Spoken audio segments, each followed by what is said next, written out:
प्रभु यीशु मसीह के नाम से इस सुबह के समय में प्रभु यीशु मसीह के नाम से इस सुबह के समय में आप सब लोगों को मैं धन्यवाद देता हूं।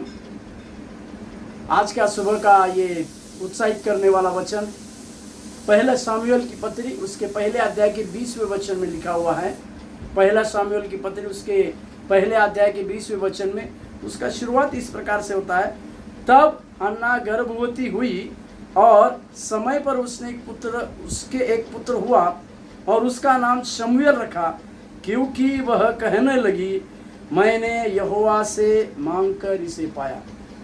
मेरे प्यारो, उस हन्ना के जीवन को मैं यहाँ पर दिखाना चाह रहा हूँ, जो बांझ थी बोलकर बाइबल बतलाती है, परंतु परमेश्वर से उसने इस प्रकार से प्रार्थना की कि परमेश्वर मुझे अब की बार जो संतान देगा मैं उसे परमेश्वर के लिए दूंगी। और उसने परमेश्वर की इस वचन को, अभिप्राय को, इस भविष्यवाणी को अपने जीवन में होते हुए देखा। उसको जब पहला पुत्र को परमेश्वर ने दिया तो उसने यह कहकर उसका नाम शमूएल रखा। मतलब हर एक व्यक्ति के जीवन में जो नाम दिया गया है पवित्र शास्त्र में, उसका एक आत्मिक अर्थ है। इस शमूएल का अर्थ है मैंने यहोवा से मांग कर पाया। आज सवेरे के समय में उस शमूएल के जीवन के बारे में हम सोचे, जो अपनी माँ का एक परमेश्वर के लिए अर्पित किया हुआ एक पुत्र है।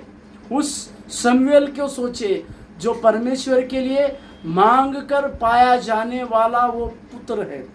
और यहाँ तक इसी शमूएल के बारे में लिखा है, वो नाज़ीर रहा और परमेश्वर के भवन में रहा बोलकर।